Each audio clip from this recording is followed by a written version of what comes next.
Bismillahirrahmanirrahim. Assalamualaikum warahmatullahi wabarakatuh. Alhamdulillah. Alhamdulillahilladzi an'amana fi ni'matil iman wal islam. Syadallahu ta'ala syarika wa syahadu anna subhanahu hamdu wa waliyuh. Allahumma shalli wa sallim ala sayyidina subhanahu wa ta'ala nashabi ajmain wa ba'du. Hari ini malah hadirat keluarga besar Raja Nusantara di mana saja Anda berada. Kami tim Raja Nusantara akan membicarakan tentang Adam manusia pertama. Kajian tentang Al-Baqarah 30 sampai 39. Al-Baqarah surat Al-Baqarah 30 sampai 39. Dengan metodologi SRI, spiritual, religi dan intelektual. Spiritualnya kita mohon sama Allah Subhanahu wa taala agar diberikan satu bimbingan. Religinya kita ngambil surat Al-Baqarah ayat 30 sampai 39. Intelektualnya kita bedah secara keilmuan. Hadiratkumullah, dalam kaitannya dengan Adam manusia pertama ini banyak spekulasi bahwa Adam itu bukan makhluk manusia yang pertama dari sisi sains. Namun dari sisi wahyu Al-Quran adalah Adam adalah makhluk pertama, dan kemudian diciptakan dari diri Adam, khalaqakum nafsi wahidah, itu adalah Hawa, dan Adam Hawa diturunkan ke dunia punya anak yang itu sebagai orang tua, ibu bapaknya seluruh makhluk manusia yang ada di bumi ini. Untuk itu, mari kita bedah secara spiritual, religi, dan intelektual agar kita punya gambaran tentang kepastian yang informasi wahyu, bahwa wahyu adalah kebenaran yang absolut, sehingga dipecah secara intelektual. Dan mudah-mudahan ini juga menjadi inspirasi buat kita semua. Hadiratkumullah, maka kita awali dari surat Al-Baqarah ayat 30 sampai 39. Saya akan bacakan dulu Al-Qur'annya. A'udzubillahi minasyaitonirrajim. Bismillahirrahmanirrahim. Wa in qala rabbuka lil malaikati inni ja'ilun fil ardi khalifah. Qalu atajalu fiha ma yufsidu fiha wa yasfiku dima wa nahnu nusabbihu bihamdika wa nuqaddisu lak. Qala inni a'lamu ma la ta'lamun. Wa 'allama al-adama asma'a kullaha thumma 'aradahum 'alal malaikati faqala anbi'uni bi asma'i ha'ula'i in kuntum shadiqin. Qalu subhanaka la ilma lana illa ma 'allamtana innaka antal alimul hakim. Qala ya Adamu anbi'hum bi asma'ihim. Falamma anba'ahum bi asma'ihim qala alam aqul lakum inni a'lamu ghaibas samawati wal ard wa a'lamu ma tubduna wa ma kuntum taktumun. وَإِذْ قَالَ لِلْمَلَائِكَةِ اسْجُدُوا لِآدَمَ فَسَجَدُوا إِلَّا إِبْلِيسَ أَبَى وَاسْتَكْبَرَ وَكَانَ مِنَ الْكَافِرِينَ وَقُلْنَا يَا آدَمُ اسْكُنْ أَنْتَ وَزَوْجُكَ الْجَنَّةَ وَكُلَا مِنْهَا رَغَدًا حَيْثُ شِئْتُمَا وَلَا تَقْرَبَا هَٰذِهِ الشَّجَرَةَ فَتَكُونَا مِنَ الظَّالِمِينَ فَأَزَلَهُمَا الشَّيْطَانُ عَنْهَا فَأَخْرَجَهُمَا مِمَّا كَانَا فِيهِ قُلْنَا اهْبِطُوا بَعْضُكُمْ لِبَعْضٍ عَدُوٌّ وَلَكُمْ فِي الْأَرْضِ مُسْتَقَرٌّ وَمَتَاعٌ إِلَىٰ حِينٍ فَتَلَقَّىٰ آدَمُ مِن رَّبِّهِ كَلِمَاتٍ فَتَابَ عَلَيْهِ إِنَّهُ هُوَ التَّوَّابُ الرَّحِيمُ Qulna bitu minha jami'a fa imma yantiyannakum minni hudan faman tabi'a hudaya fala khaufun 'alaihim wa lahum yahzanun. والذين كفروا وكذبوا بآياتنا أولئك أصحاب النار هم فيها خالدون. Sadaqallahul azim. Yang artinya ayat 30 Surat Al-Baqarah 30, ingatlah ketika Tuhanmu berfirman kepada para malaikat, sungguhnya aku hendak menjadikan seorang khalifah di muka bumi. Maka berkata para malaikat, mereka berkata, mengapa engkau hendak menjadikan khalifah di muka bumi? Itu orang yang akan membuat kerusakan padanya dan menumpahkan darah. Padahal kami senantiasa bertasbih dengan memuji Engkau dan mensucikan Engkau. Tuhan berfirman, sungguhnya aku mengetahui apa yang tidak kamu ketahui. Kemudian ayat 31, dan dia mengajarkan kepada Adam nama-nama benda-benda seluruhnya. Kemudian mengemukakan kepada para malaikat lalu berfirman, sebutkanlah kepadaku nama-nama benda itu jika kamu memang orang yang benar.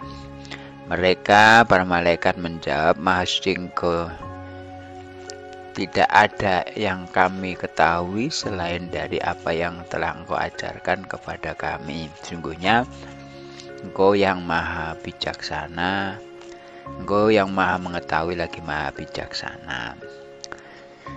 Terjemahan hakim dan maha bijaksana kurang tepat karena arti hakim adalah punya hikmah.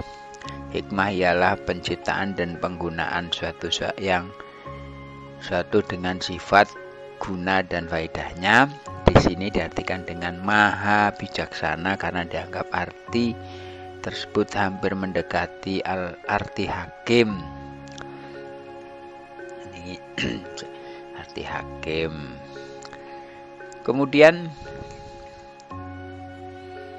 Allah berfirman, hai Adam, beritahukanlah kepada mereka nama-nama benda itu. Maka setelah diberitahukannya kepada mereka nama-nama benda itu, Allah berfirman, bukankah sudah kukatakan kepadamu bahwa sungguhnya aku mengetahui rahasia langit dan bumi dan mengetahui apa yang kamu lahirkan dan apa yang kamu sembunyikan.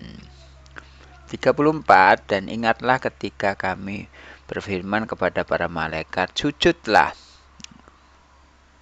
Sujud di sini berarti menghormati dan memuliakan Adam, bukan berarti sujud memperhambakan diri, karena sujud menghambakan diri itu hanya semata-mata kepada Allah.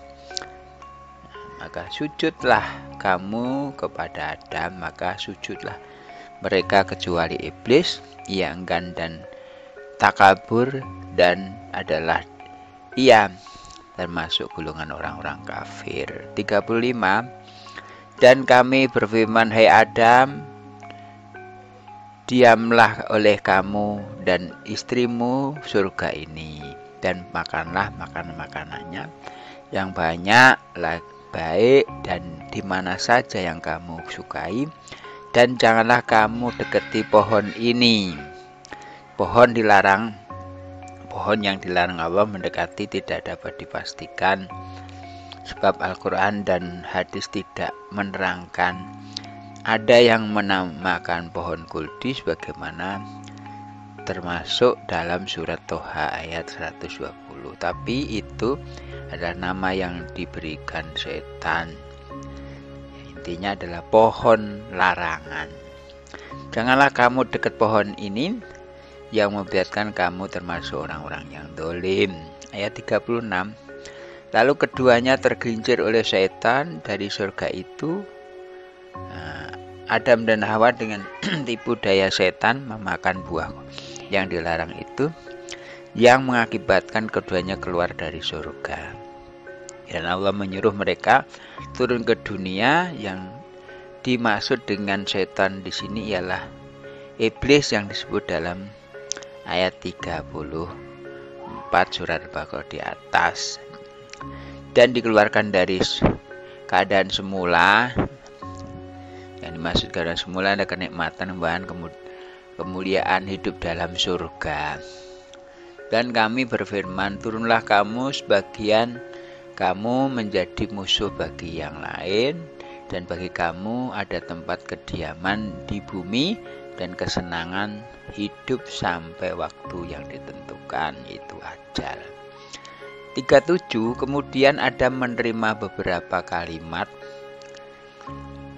tentang beberapa kalimat ajaran-ajaran dari Tuhan yang diterima oleh Nabi Adam. Sebagai tafsir adalah mengertikan dengan kata-kata untuk bertaubat dari Tuhannya. Kemudian Adam menerima beberapa kalimat dari Tuhannya, maka Allah menerima taubatnya. Sungguhnya Allah Maha menerima taubat lagi Maha penyayang. 38.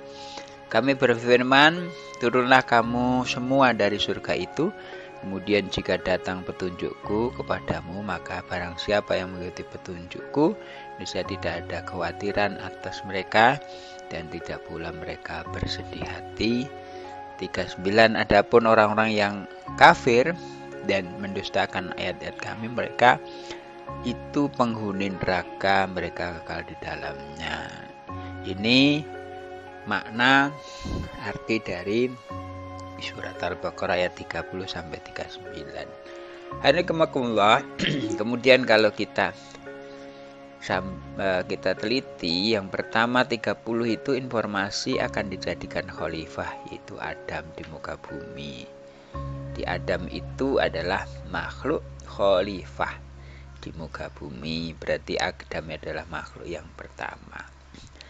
Karena ada 31, Adam menerima pengajaran ilmu pengetahuan dan teknologi. Karena ilmu pengetahuan dan teknologi itu yang menjadikan syarat adanya seorang khalifah. Yang menerima pertama ajaran itu Adam. Jadi Adam yang punyai scientific, itu ilmu pengetahuan dan teknologi. Kemudian yang ayat 32, pengakuan malaikat atas kecerdasan Adam. Jadi Adam itu diakuin kecerdasannya, karena ketika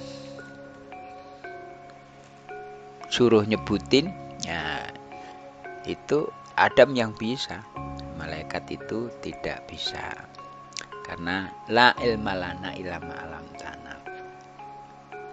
Kemudian tes IQ ayat 33 itu tes IQ. Adam sukses dan unggul dibanding makhluk yang lain karena Adam punya teknologi. Jadi teknologi yang bawa pertama Adam. Kemudian 34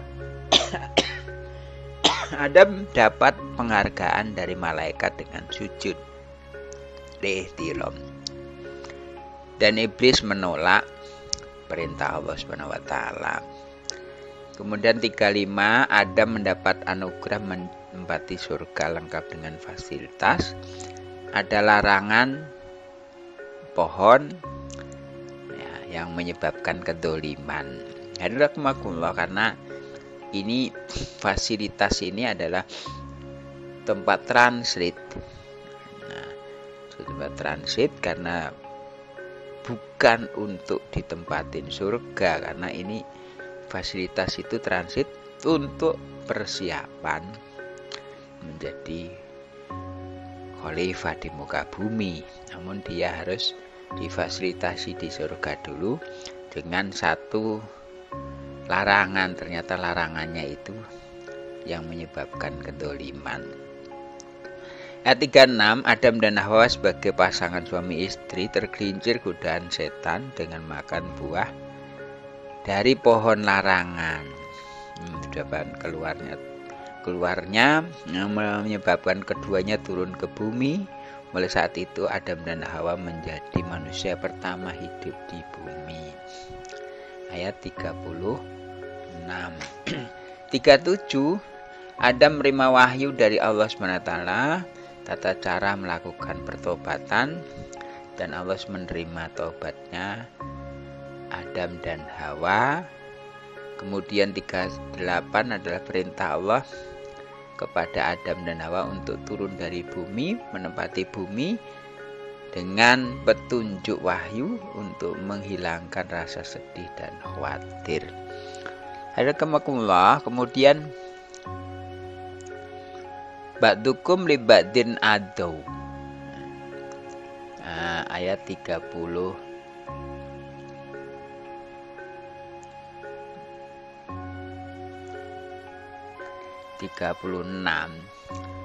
Nah, di situ turunlah kamu sebagai kamu menjadi musuh bagi yang lain. Inilah sebenarnya permusuhan pertama antara manusia dengan iblis dan setan. Jadi karakteristiknya iblis dan setan itu adalah musuh. Maka mau tidak mau ya, kalau ikut musuh ya akan tergelincir.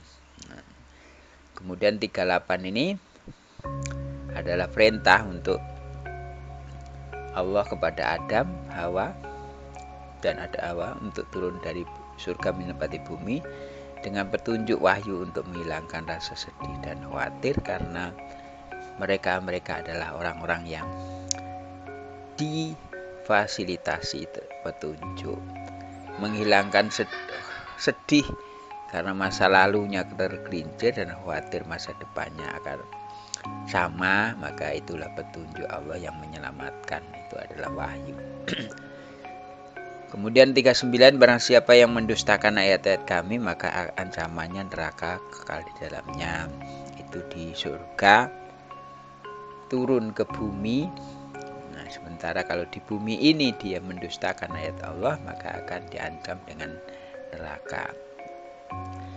Dari rangkaian ayat di atas, kami tim Raja Nusantara memberikan statement bahwa Adam adalah makhluk manusia pertama di bumi dan beserta istrinya Hawa menjadi orang tuanya makhluk manusia sedunia yang sekarang ini jumlahnya adalah 8 miliar. Hadirin, ini sudah sangat jelas dan detail bahwa wahyu Al-Quran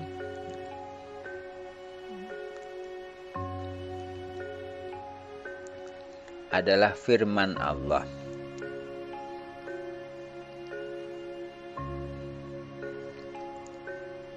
yang kebenarannya absolutnya.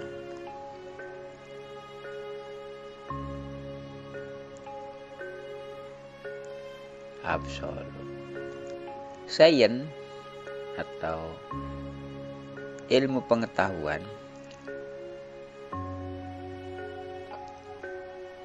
dan teknologi adalah hasil rekayasa manusia, tentu dituntun oleh wahyu. Itu terjadi mulai dari Nabi Adam sampai sekarang. Peran wahyu menuntun akal. Peran akal merekayasa menjadi sains atau ilmu pengetahuan, dan teknologi untuk kepentingan kehidupan manusia. Hanakumakumullah. Jadi kalau kita urut wahyu, kemudian ilham, kemudian akal. Jadi wahyu ini adalah dari Allah.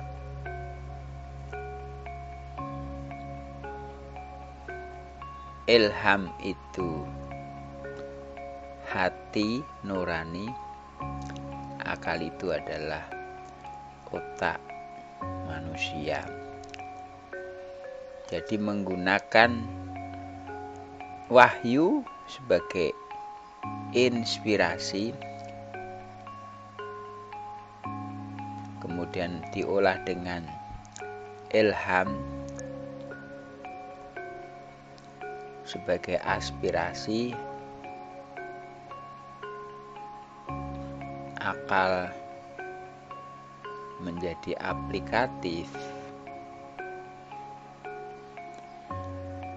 Jadi inspirasi dasarnya adalah wahyu, aspirasi dasarnya adalah ilham, aplikatif dasarnya adalah akal. Maka dari itu kita harus mengetahui bahwa wahyu ini kedudukannya lebih tinggi karena kebenaran absolut. Kemudian diolah dengan ilham, karena wahyu ini harus diolah dengan ilham supaya lebih leluasa dalam mengambil peran-perannya dan segala aspirasinya. Dan aplikatifnya diolah oleh otak kita, akal manusia, sehingga mampu menjembatani kehidupan. Jadi wahyu ini inspiratifnya itu adalah berlaku sepanjang masa. Ilham itu disesuaikan dengan kondisi aspirasi sekarang ini. Aplikatifnya itu adalah jatuhnya adalah nanti untuk terapan. Jadi sains terapan itu adalah aplikatif, dan sains aspiratif itu adalah ilham dan inspirasi asalnya dari wahyu. Mudah-mudahan dengan adanya pembedahan Al-Quran surat Al-Baqarah 30 sampai 39 ini sebagai bukti bahwa Adam adalah moyangnya seluruh makhluk manusia, dan Adam adalah saintifik pertama diterima dari Allah dengan alamal adama asma'akulaha.